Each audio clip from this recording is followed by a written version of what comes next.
very intuitive for me to say something has to give. Like there has to be more for writers. We deserve more.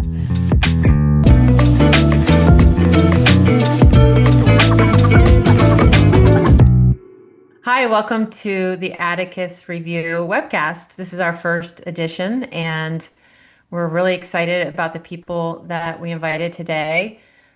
They're all experienced in NFT literary adventures. Um, I think everybody that I've invited will have a different perspective. So I'm going to go ahead and introduce myself, and then I'll go through all of the guests and just do a brief introduction. And then would love, as after I introduce you, to just if you could just answer quickly what drew you to NFTs, how you kind of got involved in it, and there's also a bit of like a time collapse that goes on with any technology. So maybe give us a little of the past and the present, like how you feel about NFTs at the present, maybe how you felt when you started, and anything you want to say about where you're taking it now. So I'm going to start with myself. I'm Trundle, and I am the editor at Atticus Review. In January, Atticus took a turn.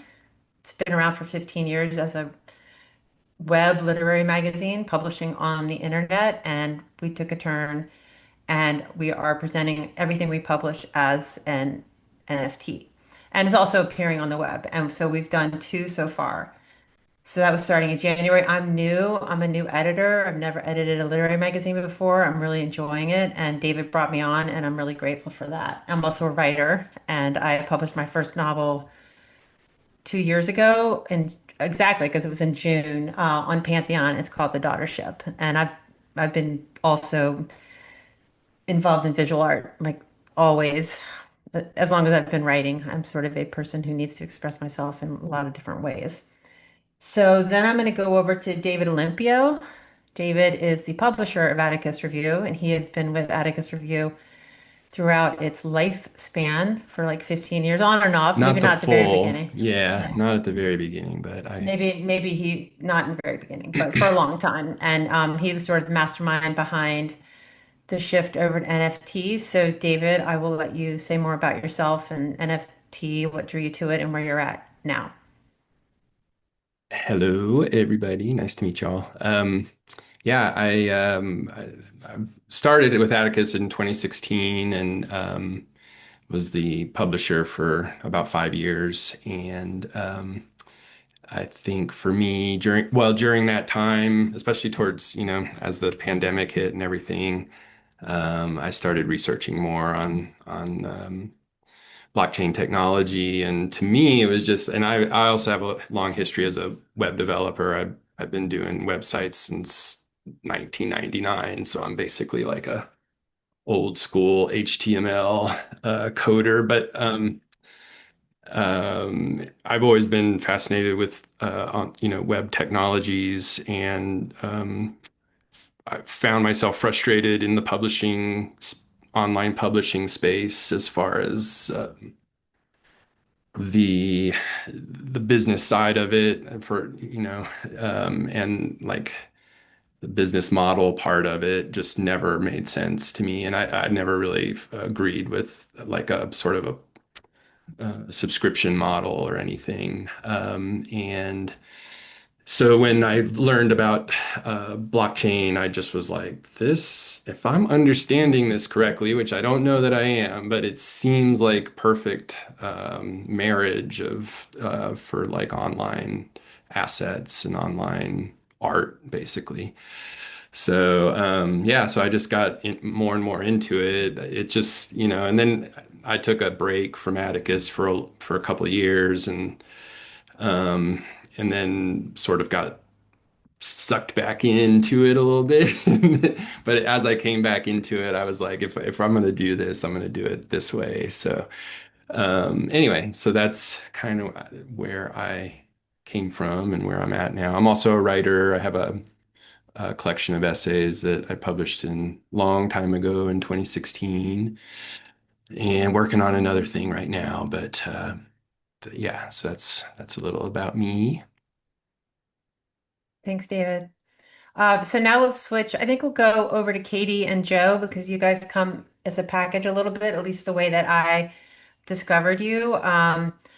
let's start with Joe because my first introduction to Nifty Lit was through your goodbye letter, which is on the website. David found you. He was searching for literary magazines that use NFT, and he found Nifty Lit. And then I was so excited, and he was like, "Well, they literally just stopped doing this in December, and we started in January." And so David and I were like, "Well, we should have connected. Maybe we could have just they could have just given us their magazine." So the timing was really interesting. And then I read your letter, and I've also, researched you, Joe. So I know a little bit about where you come from, and it seems like you're focusing more now on your writing and not as much on the publishing, but I don't want to answer the question for you. So why don't you say a little bit yourself instead of me doing for you? Sure, thanks. Yeah, I'm vastly underprepared for this, so let me try to be as concise as possible. I'm also like super stoked to see Katie because it's been like way too long, so it's like it's fun in that way too. Yeah, I think I just background. I've worn many different hats and tried many different things. I was in the military for a long time, and then after sort of bouncing around tech in various roles in the Bay Area, after I left the world of Department of Defense, I really sort of struggled with like who I was and what I wanted to do, and landed in an MFA program where I met Katie at St. Mary's College of California, which is here in the East Bay. And it was sort of during that program I was also working uh, in venture capital, and we had a lot of companies in our portfolio that were in the Web3 blockchain space that were really it was really hot at that time, right? Like 2021 time frame. And so I started looking at the technology and was like, why are we not applying, it's being applied to art and music and all these other mediums through which people express themselves, and it's done the right way, it could actually create some meaningful, impactful change, which is sort of the what sparked the desire to start Nifty Lit. And along with Katie and another person named Alex, who came in as sort of the technical person, we started the magazine in 2021, 2020, early 2022.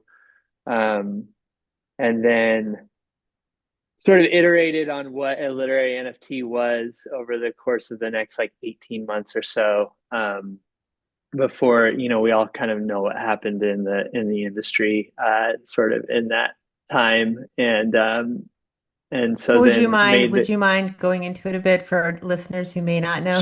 sure, yeah, I can do it now, or do you want me to wait until after intros? Or Uh, we could give a recap real quick since you yeah, okay, mentioned it. I'll try.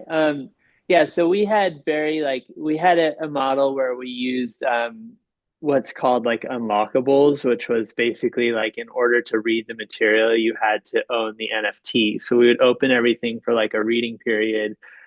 And then after that reading period was over, because we felt that the work needed to be out there and give people an opportunity to read it, after it was over, you could only read the material if you owned the NFT, similar to like a book, right? An ebook, except the difference is that it's a collectible that could be resold. We were doing limited edition, and if I could probably send you an example of one that we used to have, but you would buy these, um, and then you could resell them, and the the vast majority of the money from the transaction would go to the author. And so the idea was, I can't really call myself a writer these days. I'm doing like zero writing, but I've always felt like I work at a bank. And so I have always felt like when I get into writing, I'm putting a lot more of my sort of like personal time and effort into that material. And I've always been like, why does, I mean, it's capitalism in my perspective. Like, why does capitalism like undervalue art this much? And shouldn't there be a way for art to be like more sustainable, or for people to earn like meaningful compensation from their creations? And similar to your sentiments, David, I think on the sort of literary magazine and subscription model, like it was like, I don't think that this is like working. It's not like favoring the actual creators themselves. And so I viewed NFT technology as a way to sort of change that model. Um, and then, but sort of, I think what we ran up against was like the clunkiness of Web3 at the time, and sort of like the requirements for people to have like a basic knowledge of like crypto and NFTs and like what are these wallets and that sort of thing. Plus the like huge amount of scams going on in the space at that time made people very untrustworthy of the technology. And like, I can't tell you how many like meetings I had to have with like writers who were like interested in our publishing model, but like unsure if they wanted their work out there in that form, because they're like, I don't want to be associated with like crypto scams. Um, and so there was a lot of Okay. that at the time too. But maybe I don't even know if I answered your question, I but know, I'll I stop know. there. Well, yeah, I know. Obviously, I'm excited to talk to you about every single thing you mentioned, I did tell you to keep going, and then I thought, wait, slow down. So, I think what you meant when you said we all know what happened was there was a crash. I thought that's what you were referring to. Um, Yeah, is that what you're referring to? correct. Right. Okay. So Yeah. there was a crash, and so we're going to pause at the crash, and then we'll let Katie introduce herself and Anna, and then we'll come back. But you mentioned a few things I'm definitely wanting to return to. So thank you. And so Katie. Hello. I'm so happy to Hello. be here with all of you, and it's so nice to see you, Joe. It's been much, much too long. Yeah, I'll just go after the crash. That's fine. Um, as Joe mentioned, I was lucky enough to be in an MFA program with Joe, who, despite what they say, is just an absolutely brilliant writer, and you don't have to be writing currently to have that moniker. But I came into Nifty Lit at the gentle urging of Joe, who, for whatever reason, saw something in me to come aboard this really interesting. I was really, really fascinated by it. I had no idea how to wrap my head around it. I am not technological in that way, and I was not aware of the blockchain. It was a very steep learning curve for me, which there is absolutely no one better out there to explain it than Joe. Because if someone like me can even have a vague understanding of it, it's entirely due to Joe's skill in making it digestible to people like me, writers who are, I think, sometimes inherently distrustful of the marriage between literature and technology, or literature and science, even at some points.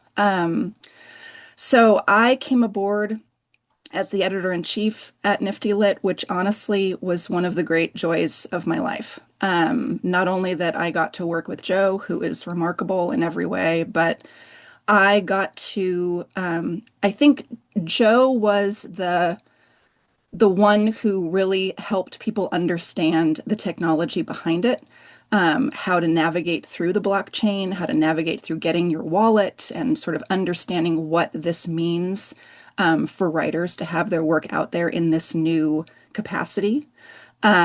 And I felt like my job was to bring writers in that we felt matched the overall kind of ethos of the literary magazine, which was one of acceptance and respect and diversity. And I've just felt very, very lucky and fortunate to be in that position.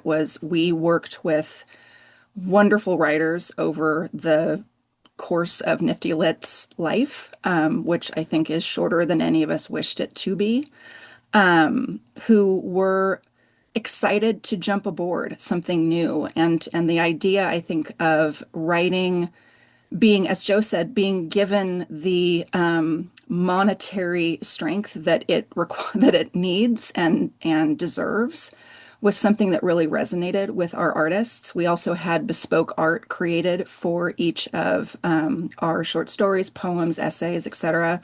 And those were in turn turned into NFTs as well.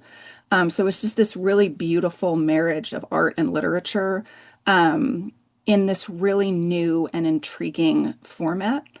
And I'm excited to be back in this sort of the conversation around this space again, because I think I have since retreated back into my kind of like middle-aged menopausal printing things out in order to edit them universe.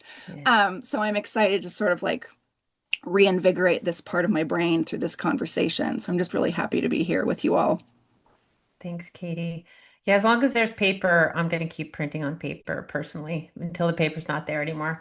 Also, I'll just say as an outro, because I kind of shifted right over to Katie without an intro. Katie's going to have a story on Atticus in June. So we're publishing Benny and the Heart, which is her long form short story. We're really excited about being able to offer a long form platform. David hasn't formatted it yet, but he'll figure it out.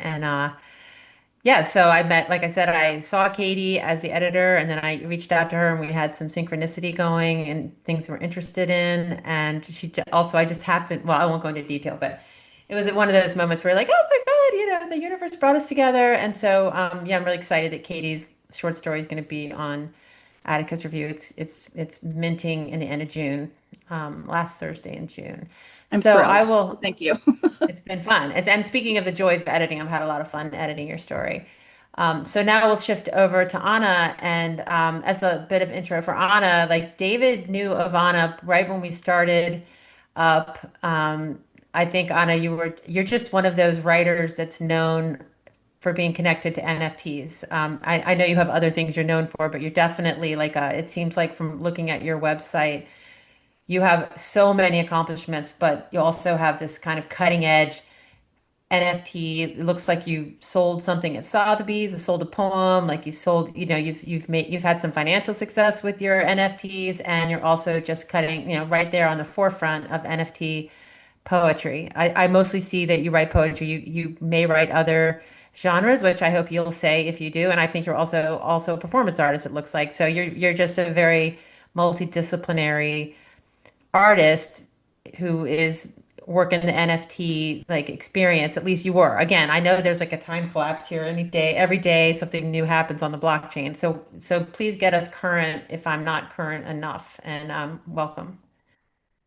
Thank you, Boo. It's great to be here with everyone and meet everyone and hear your stories. As you mentioned, I have been working with NFTs, since the beginning almost, which is only 3 years, but it's been an action-packed 3 years. I did my undergrad at Harvard with I studied literature, and then I studied at Florida International University to get my MFA. And I wanted to do a joint master's in in poetry and in the fine arts. And it was impossible. There was no way to get these departments to speak to each other. They didn't even like know where to start. So, eventually I gave up and I just did my MFA in poetry. But I always felt that as a poet, I was an artist. And I grew up between Miami and Bogota, Colombia. And I saw how Art Basel, for example, when it got to Miami, transformed the city in a very visible way. It really changed the face of Miami. And I would go to the fair and see this art party, this carnival with families, taking selfies. And it was this joyous moment. And I was always wondering why there weren't any poems at Art Basel. And of course, text has a very long history with art, with the visual arts. But the kind of text that I was seeing was very sloganistic, very like selfie friendly, or just like very recursive. There was something about the repetition that was the art. It wasn't really quite the poems that I was writing or that my colleagues were writing. And I felt very deeply that poems deserved to have a place, participate in this art festival. And also I felt there was a monetary sort of, fallacy there. Why were poets, sort of taught to never expect to make a living from their craft? If you study pottery, if you study glass blowing, almost any single creative practice, if you get to the zenith, it's never easy, but if you get there, you can at least hope to perhaps make a living off of your craft. I mean, Louise Glick was teaching at Yale when she got the Nobel Prize. And teaching, as one of my professors said, is not the same as writing. And we often confound being a poetry professor with being a practicing writing poet, and it's very different. And this was one of the best advice that I ever got, actually, from one of my MFA professors, who was a Pulitzer Prize finalist, Campbell McGrath, who said, if you have a day job that gives you the mental peace to write, keep it. Because I will tell you, being in academia has so many things that you don't see, and a lot of it will not give you the mental peace that you need. You're waiting for the sabbatical. And so, this is all context as to why, for me, I think in a very similar way to Joe, felt that it was very intuitive for me to say something has to give. Like there has to be more for writers. We deserve more. And so when I would publish my poems, I would like kill myself like we all do, editing these poems, writing them, sending them out, paying people to read them, then finally getting, maybe a rejection, then you get maybe an acceptance, and then you finally get, your physical copy, these university journals that are so prestigious, and you feel like, so what? Like literally no one is going to read it. No one is going to pay $20. It's like either I go to yoga class or I pay $20 for the Kenyan Review. I mean, maybe someone's going to pay the 20, but mostly they're going to go to yoga class or whatever else. And so you're going to get maybe read by the other poets in the journal if you're lucky. And it just it didn't make sense to me. Something wasn't adding up. It wasn't joyous. And I wanted there to be joy in the process. And so I started turning my poems into these very basic animations that I shared on social media. And at least like my aunts were saying, hey, I like your poem. At least like somebody was reading them, I felt. And then when I read about NFTs in early 2021, it was like, well, let me just place these animations on these platforms. And yes, the UX UI is terrible. Like you really bang your head. But eventually I figured it out. I got myself a digital wallet, got some crypto to mint these things, record them on the blockchain. And it's really exploded for me personally, a world of possibilities, which I'm happy to dive in, or maybe we can do another round of sort of of speaking. Yeah. Thank you so much, Anna. Yeah, I mean, hopefully we can converse a little now that everybody's introduced themselves. Like we don't have to go in any particular order. But I will say, I think that, I mean, I would say that in terms of technology, like Joe, you were talking about unlockables and limited editions. I think for this Zoom call, maybe we should keep it general, but I personally am very fascinated in that technology, and I know David probably is really interested too. And so, in terms of how deep we go on the tech, that is a good way for me to start this next topic. And I'd love to hear your opinions on it, which is like educating the consumer.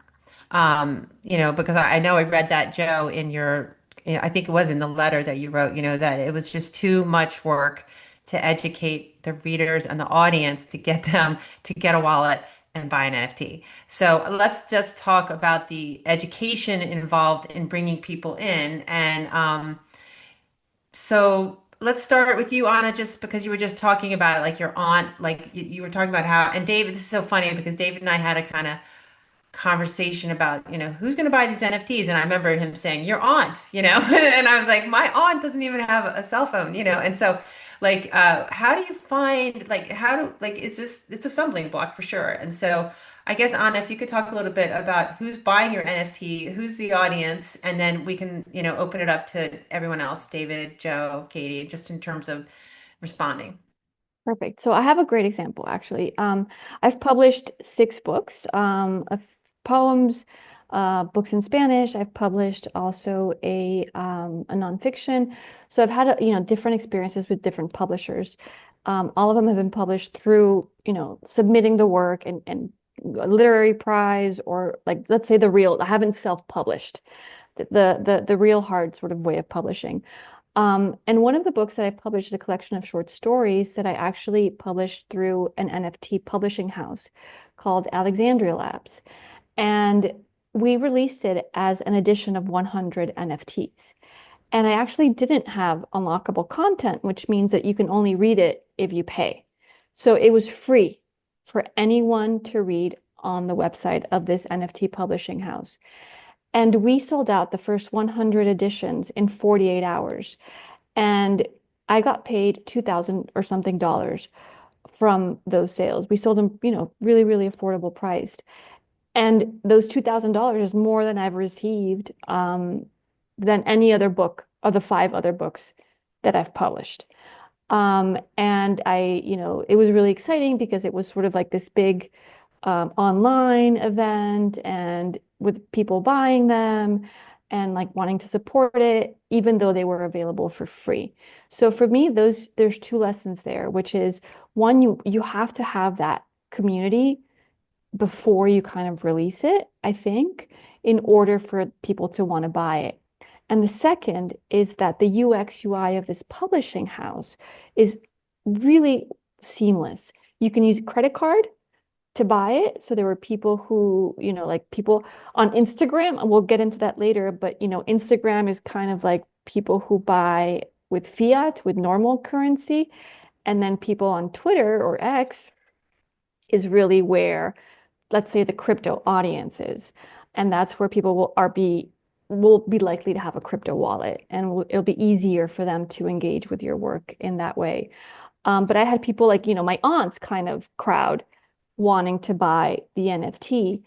And so there's a difference that happens with this NFT, with literature as an NFT, which I think is interesting, which is it becomes about collecting the work rather than buying it. And there's a inverse perceived value of the work. Whereas where you typically buy a book, it immediately becomes sort of a worthless object, right? Because it's infinitely printed and now it's a used book. But with a digital artifact that is limited in quantity, certifiably via the blockchain, you can actually create an object whose perceived value can go up based on how a community sees you as an artist or as a writer. So if you are someone whose value people think will go up, and there's a limited amount of these NFTs or books, then they want to have one. And so they're not just buying the book to read it and enjoy it, but they're actually buying it as a digital asset. And that was something really interesting that happened with that book that has not happened with the books that I've released, through traditional publishing. So David or Joe, do you guys or Katie, do you want to weigh in on like how'd your sales go, Joe, at Nifty Lit? Like, did you guys sell some stuff? Did you make some money? Like, what happened?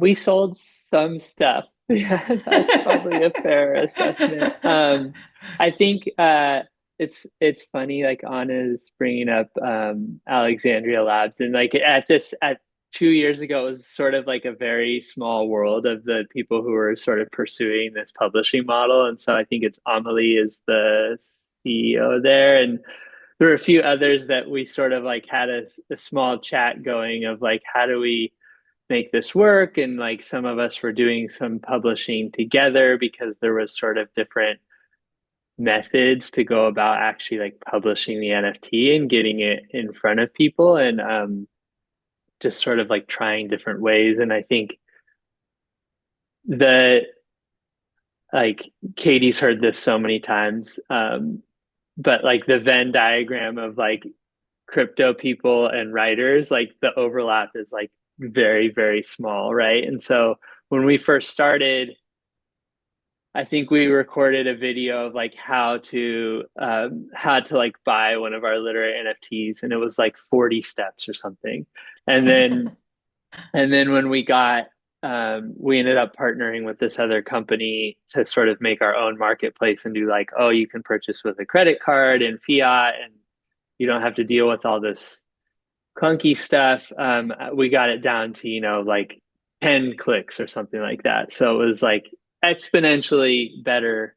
But I think there was sort of the like probably a misalignment between like when we started and the effort we were putting into like the customer education, and then when we actually made it easier. and we probably didn't do ourselves any favors because it was like people had tried it and they were like, you're not going to convince me that like to do this, to try this again. Like I did it once, and we were definitely sort of basing the business model off of what at the time was sort of a key component of, I think, the NFT model for a lot of artists and writers, which was like the 1,000 or 100 fan theory that like I can have, 100 really loyal fans that are willing to pay X amount of dollars for my work annually. And like that can support this artistic, uh, work in some capacity. Um, but sometimes like when those 100 fans are like your cousins in who aren't the most technologically savvy people, like it doesn't really work out, at risk of sounding too cynical. Maybe I'll leave it at that for now.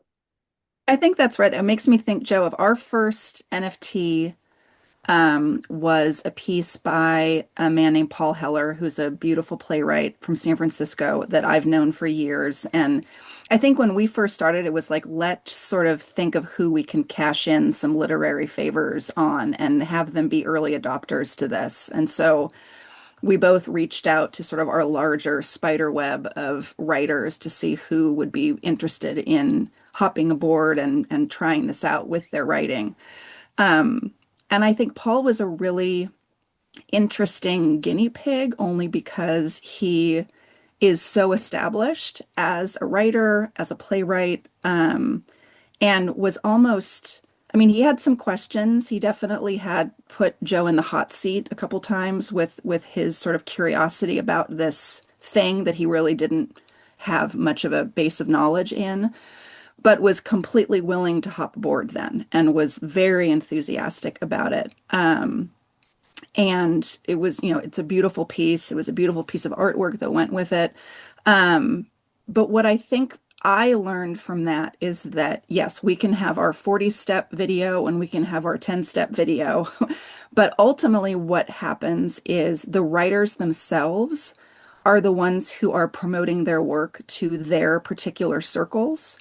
And if they feel, I don't know, vulnerable or almost reticent to feel confident explaining how to buy that piece to their friends and family and writer kin, that's where it can drop off too. We can do our best to explain it and have videos and how-tos and all the things.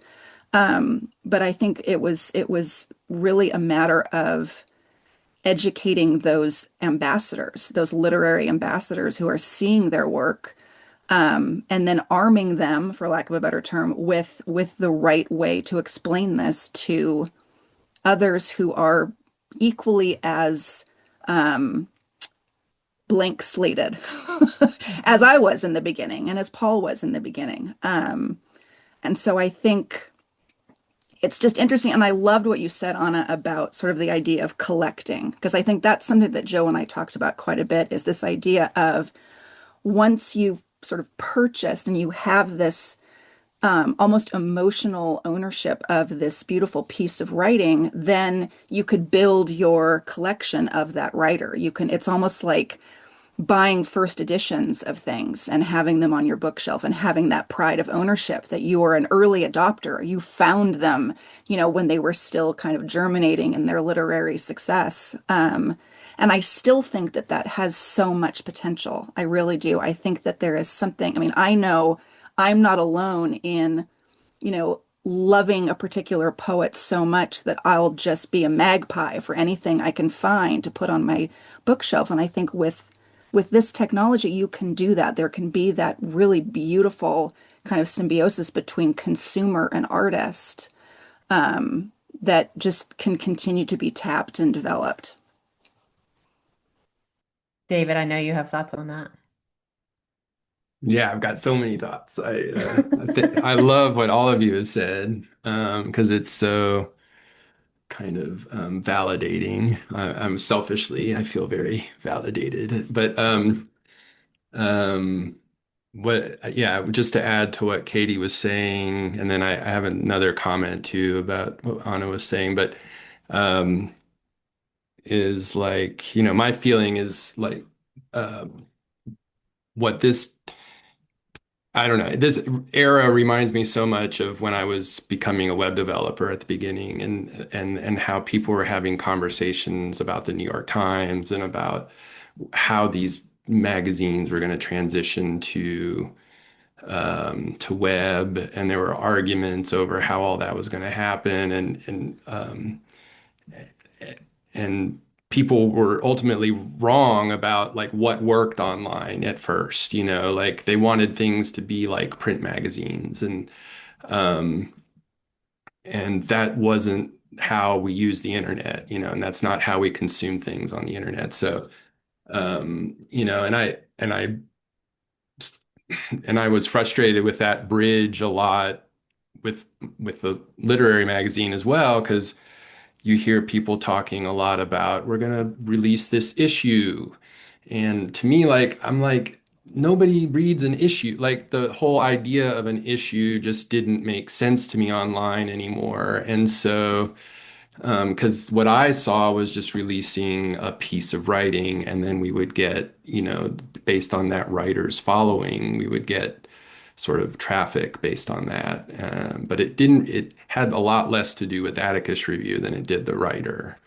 Um, and So what I was going to say about what Katie was saying was, that, I think there, in order for this comfort level to happen, I think that will happen, but I don't think it's going to be creative writing or art that creates the killer app that everybody suddenly is like, oh, aha, and they have this aha moment of like, here's how I can use a wallet and why it's necessary for me, or why it makes sense. And it'll be something else that's probably really ridiculous, but everybody will like having that thing. And then like people will get comfortable with, oh, here I can collect art and I can showcase it on this app that doesn't yet exist yet. But to me, that's just a matter of time before you have like these virtual bookshelves and like people become, for lack of a better word, like their own literary magazines, like their own sort of um, uh, Curators. curators. Thank you. Sometimes I, at 51 now, don't have any words, but yeah, so I think that's where things could potentially go. And I think they will go. It's just it won't be creative writing that takes them there, but I just want to be there when it does. But the other thing I just want to mention real quick is like, oh, I just wanted to build on that collectible idea that Anna was talking about, and say like that's always been something that really appeals to me. Um, First, for the same reasons you outlined, Anna, but also like, what I saw as like a vulnerability with online, with literary magazines in general, was just, that they fold, and then there's this writing that goes with it, kind of, and to me, I liked the idea um, that the writing could exist on its own and be collected and then still have a life outside of the literary magazine, that the writers could benefit from, and then they're not losing this thing that was published by this magazine. And maybe, it's like the thing that really made it evident to me was like the Gettysburg Review. And I think when they folded, I was like, who else is going to be on the chopping block? It's just a matter of time. And so, yeah, so that's sort of, I'll just leave it there because I don't want to dominate the conversation, but I've got other things that I would Thank talk you. about. Yeah. All right, well, thanks. We can circle back. Just to move it forward a little bit into something else that Anna mentioned about community, and also kind of intersecting with Joe was talking when I cut you off earlier. You're talking about scammers, and once that's where we stop. Like this perception that there are crypto scammers, it's all scam, like especially like was going to say in the United States. Anna, I think of you as an international artist. I see, I know you're involved with the Verse First, and I see they're doing lots of events in London and in Europe. So I guess my next question just has to do with the community around. I'll start with you, Anna. How do you build that community, and how do you overcome any, I think, and is do you find in England or internationally that there's in Colombia, if there's less of a perceived these people are scammers, and I don't want to, and I will say even for myself, as soon as I opened up my first wallet, I started getting weird emails about, I started to think that my son's college education was going to get hacked, whatever his fund, I got paranoid because as soon as you get into it, all of a sudden you have to have a new wall of sophistication and self-defense. So I guess I'll start with you on that, Anna. I don't know why I'm putting the scammers in with the community, but it is about like, kind of like, it seems like the in real life community versus the digital. It's a little scarier sometimes in the digital world. So I don't know if you can address that and make a question out of it. I'll try. I'll try to wrap it all in. I guess I'll start by saying something that I think is also really important and that we probably all feel, which is I hold the deepest reverence for the book and for the literary journal. Like I don't think that the world is a better place without them. Pray that there's always going to be literary journals like the ones that you guys run. And I, have 2 new manuscripts that I'm actively trying to publish and sending everywhere and, getting all the cover letters ready and that whole painful process. And it's because I still believe in the joy of publishing traditionally and getting that book out into the world and how much that means. So I think that, one thing that is really important is to highlight that the book can exist in and of itself, but it can also exist beyond the page. And one thing that I always get asked is that, how does the copyright work? So if somebody owns your NFT, can you still have the poem published? Can you still do something with else? And it's the same thing as if you buy a painting. So you are allowed to maybe take a picture of it and put it on a coffee mug in your house, but you're not allowed to, for example, sell that coffee mug because the copyright stays with the artist. It's the same with poem NFTs. Like your copyright stays with you. You don't lose that ownership. And so the poem can have a really, really massive life. And what I've found really in exploring my poems beyond the book form and beyond the traditional publishing mechanisms is that community. And I did co-found a poetry gallery where we sold other people's poems as NFTs, and it's still active. But one thing that we've learned is that unless these people, and this builds on what Katie was saying, unless these poets, and we had Pulitzer Prize finalists, Guggenheim Fellows, I mean, NEA, fellows, you name it, like the New York Times poetry editor, we had Tina Chang. I mean, we've had the most, Victoria Chang as well. We've had the most incredible poets on the verse. Denise Duhamel. People who are buying NFTs really actively don't care. If you're not part and plugged into the community, and that usually means being active, unfortunately, on Twitter, they just won't connect to your work. You can be pretty much anyone, but you've got to be part of the community. Like, for example, I'll give you a great example. Marina Abramović is about to release an NFT collection. It's her second one. The first one did not do well. The second one I don't know, we'll see what happens. But the thing is, you can be literally one of the most famous artists in the world, but if you're not part of the community, then there's this perceived idea that you're extracting. You're not adding value. You're there to extract.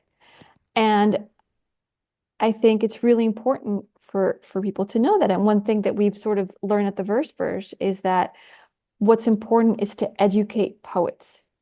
So for me, really, that's where it's at, like educating poets and writers as to the possibilities that the blockchain offers, new media, conceptual art, other forms of expressing poetry that can empower your practice, and you build that audience, that community that then feels compelled to own your work, to collect it, to support it. And the component about the scams is a reality, in the sense that there is this wallet safety now. You've got this digital wallet and it's susceptible to people sort of hacking it. But honestly, like unless you kind of expose yourself, you're really not a target unless you've got thousands of, Ethereum or Bitcoin in your wallet, which I don't think is what, applies to us or to like the poets that we're going to start, hopefully onboarding or whatever. These hackers are going to spend their time trying to get into wallets that have valuable assets. So those are the people who have perhaps more risk, and there are different ways of protecting against that, different types of wallets. And there's lots of information on the subject that I don't think we need to get into now, but there's lots of ways to protect yourself if you do have, hundreds of Bitcoins and, really valuable NFTs in your wallet. But that probably won't apply to us. What you have to be careful is if you get an email, delete it. It's almost like text messages. Now everything is a scam on your text message. It's almost the same, through your digital wallet. Like it's almost like it's another channel of ignore the messages. So if you're good at ignoring your text messages that we're trying to sell painkillers to you or whatever else, we'll just ignore these emails as well, and you'll be fine. Mhm. Well, I'm I hope looking that at the clock answered and your that question. did. Well, I didn't. It wasn't. You did. Everything you said was fascinating. Whether or not there really wasn't a question, but I'm going to just segue back over to Joe because I see we're almost coming up to the hour. But like going back to this idea, we were talking about the sort of end times of NFT and blockchain. That there was sort of a peak and then there was a collapse, and so I don't know if Nifty Lit ending was more of a personal decision or was more sort of like if you had startup money. And I'm just curious. So since we're kind of coming around the bend, Joe, could you start and then Katie just talk about the end of the magazine and how you feel about it now and how you feel about NFTs in general, what you learned and can you tell us so that we know what we're Sure. doing wrong? Give us some Yeah. advice. Yeah, I think I just quickly sort of want to emphasize like the importance of the community in this Mhm. endeavor, I think is huge. And I think that's like Katie was the lifeblood of Nifty Lit in so many ways, and just like bringing writers in who like developed a sense of trust, and then like driving this sort of sense of community forward that I think is very challenging to do with a literary magazine with an NFT model, because you're taking writers who might not know anything about it and like sort of trying to like educate them as well as your sort of consumers, or like, and build a community on that. So the end of Nifty Lit probably was like stemming from sort of like both like personal, but also just sort of what was happening in the industry, and looking at like sort of the challenges ahead of us, and like how do we fundamentally like continue to produce, writing and art in a way that's sustainable.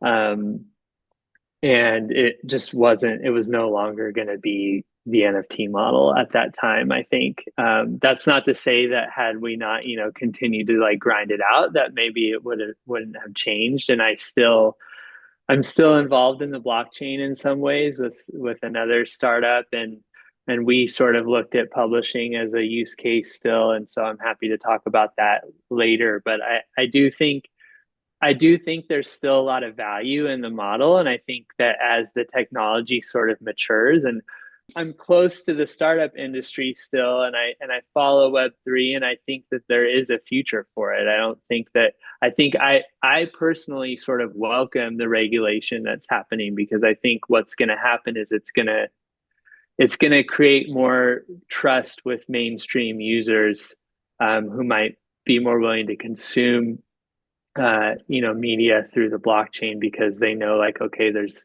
actual regulation happening, and there's less likelihood of scams happening. I don't know that to be true. Scammers are always going to exist in whatever we do.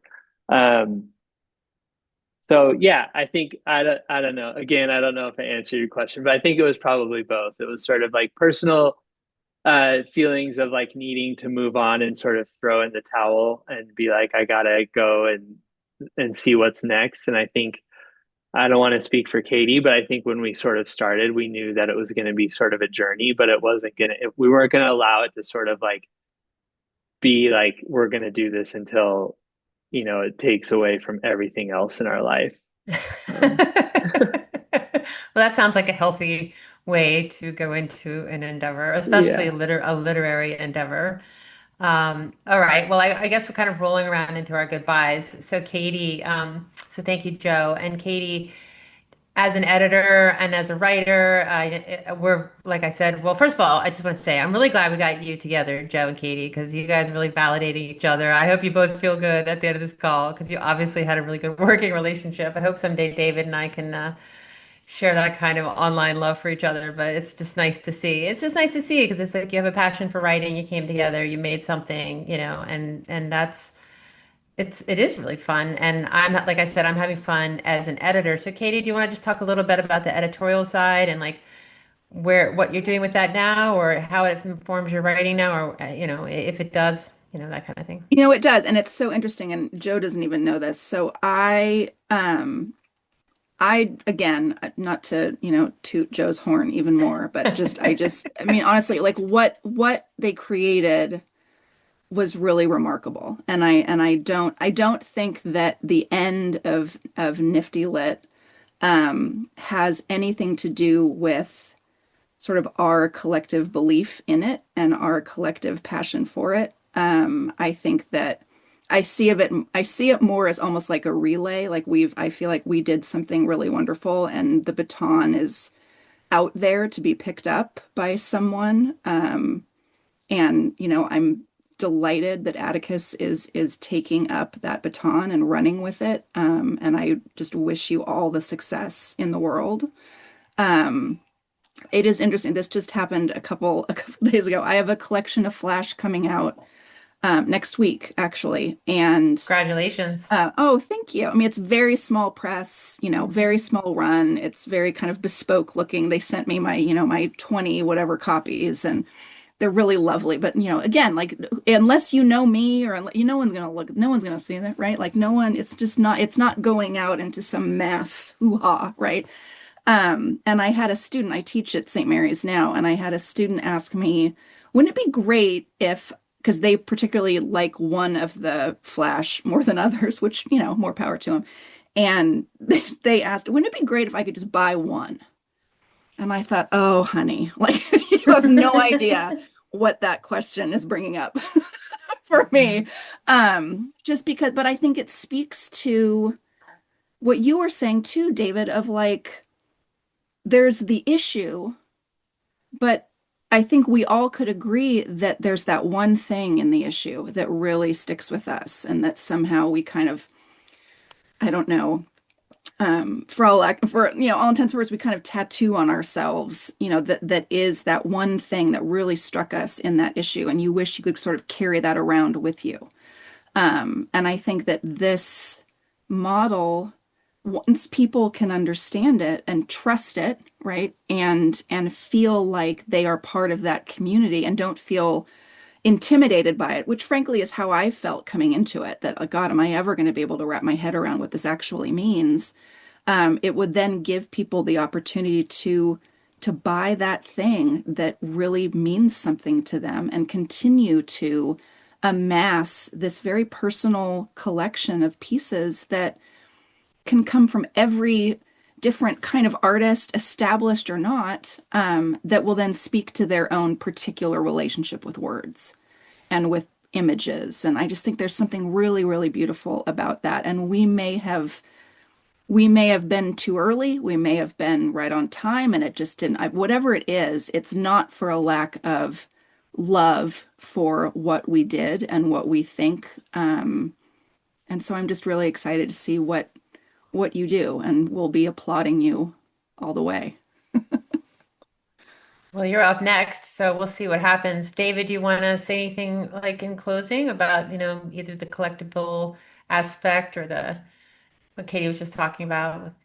I mean, I just want to thank all of you for being on this call. And again, like it was just really good to have this conversation and sort of help corroborate some of these ideas that I think are very abstract and difficult to for people to wrap their heads around, including me, even though I, do tech stuff, so yeah, I just appreciate all your input. Yeah, I noticed that myself. David gave me a book to read, written by a art historian out in Denver at the museum. They did a big show, I think, and it was the catalog that came with the show. And I remember reading it, just underlining things madly. This was just like a year ago, and and Anna, when you were speaking specifically about some of the aspects of the art world and collectibles and the gallery model, like I can't believe a year ago I just couldn't understand. I would never understand what you're talking about, but now it's almost like I've learned to speak the language um and all just because I was walking with Dave on the beach like a few years ago and he mentioned this idea, and for me mostly it was just like, oh, that's a good idea. Like that's a good idea. And that's it. Like and that is the sort of exciting thing. And also as a writer, just the that feeling that you were talking about, Anna, you strive so hard for so long to get something published and it comes out and it feels invisible. It's a tough feeling, and we can't stop. Obviously, if we could stop, we'd all stop writing. But unfortunately, it seems we can't stop. We can't stop. Campbell McGrath is one of my all-time favorite poets. And just that, like you talking to me about the sort of broken, I mean, talking today, Anna, about him talking about the broken academic model, like the academic model is broken. The literary journal is broken. Honestly, I did have a book come out on big publishing on Pantheon. It's part of Penguin Random House. That's a little broken. There's a lot of broken things out there for the dedicated and persistent writer types, like all of us, it sounds like. So it's exciting to think about something that's going to give us a little relief, although at the moment there are still obstacles. And so, who put something in the chat? I'm just looking. Oh, I'll I just take a did. I look in just here. put that Okay. book. It's called The Oh, the Story book. of NFTs. Yeah. Thank you. I Thank was, you. yeah, the I think it's the person who runs or who's I don't know what you call him. She's the main curator or the person there at the Contemporary Art Museum of Denver. And she helped put together this book, and I thought it was really good. It's good. Yeah. If I could Um, understand it, yeah, it's good. And just to close with that, Anna, you were talking about art world. Just quickly, if you want to just comment, like, do you find that having been involved in NFTs for years, there's more of a merge between your art world and your literary world? We were talking about Venn diagrams. Is there more understanding that poetry as an art form as a result of the digital realm, would you say? I just think that like the sweet spot is when you combine many, many different worlds. Like you can't just, I don't want to depend on Twitter, for example, as a poet to sell NFTs. Like that doesn't really make sense to me. I don't want to depend on literary journals because that also, is limiting. And I don't want to depend on a gallery model. But I think that if you combine them all, and that's really sort of my message when I'm invited to speak and like, talk to people who perhaps are embarking on their writing journal is to really imagine a practice that reaches beyond the page and really imagine themselves like being in a gallery. Why not? Having some conceptual works, having some performative works, um, getting good at reading, painting, whatever it is, but just taking your poems in ways that are unexpected, presenting them. But also, honoring the book form always, working with literary journals, of course, and doing NFTs and having this digital practice that is, for me has been really, really rewarding, but I've put the time into the community, full-heartedly. And I really, really believe in digital provenance. I think the NFT is an unfortunate term. I wish mhm, there was like a better way, to refer to them because it's so tainted already, like mhm, we've all said. But digital provenance makes so much sense in a world that is Yeah. digitized. I mean, how can Yeah. it not make sense to people. Yeah. Kids are already figuring it out with their video games, Right. of course.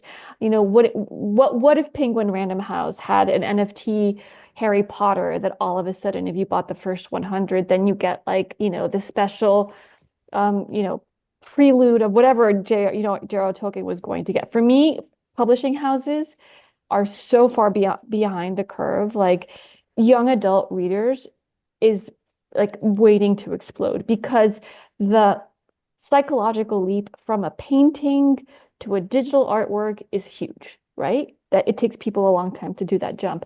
But the jump from a Kindle to an NFT is seamless. You don't even know. Mhm. You don't even Yeah. have to know.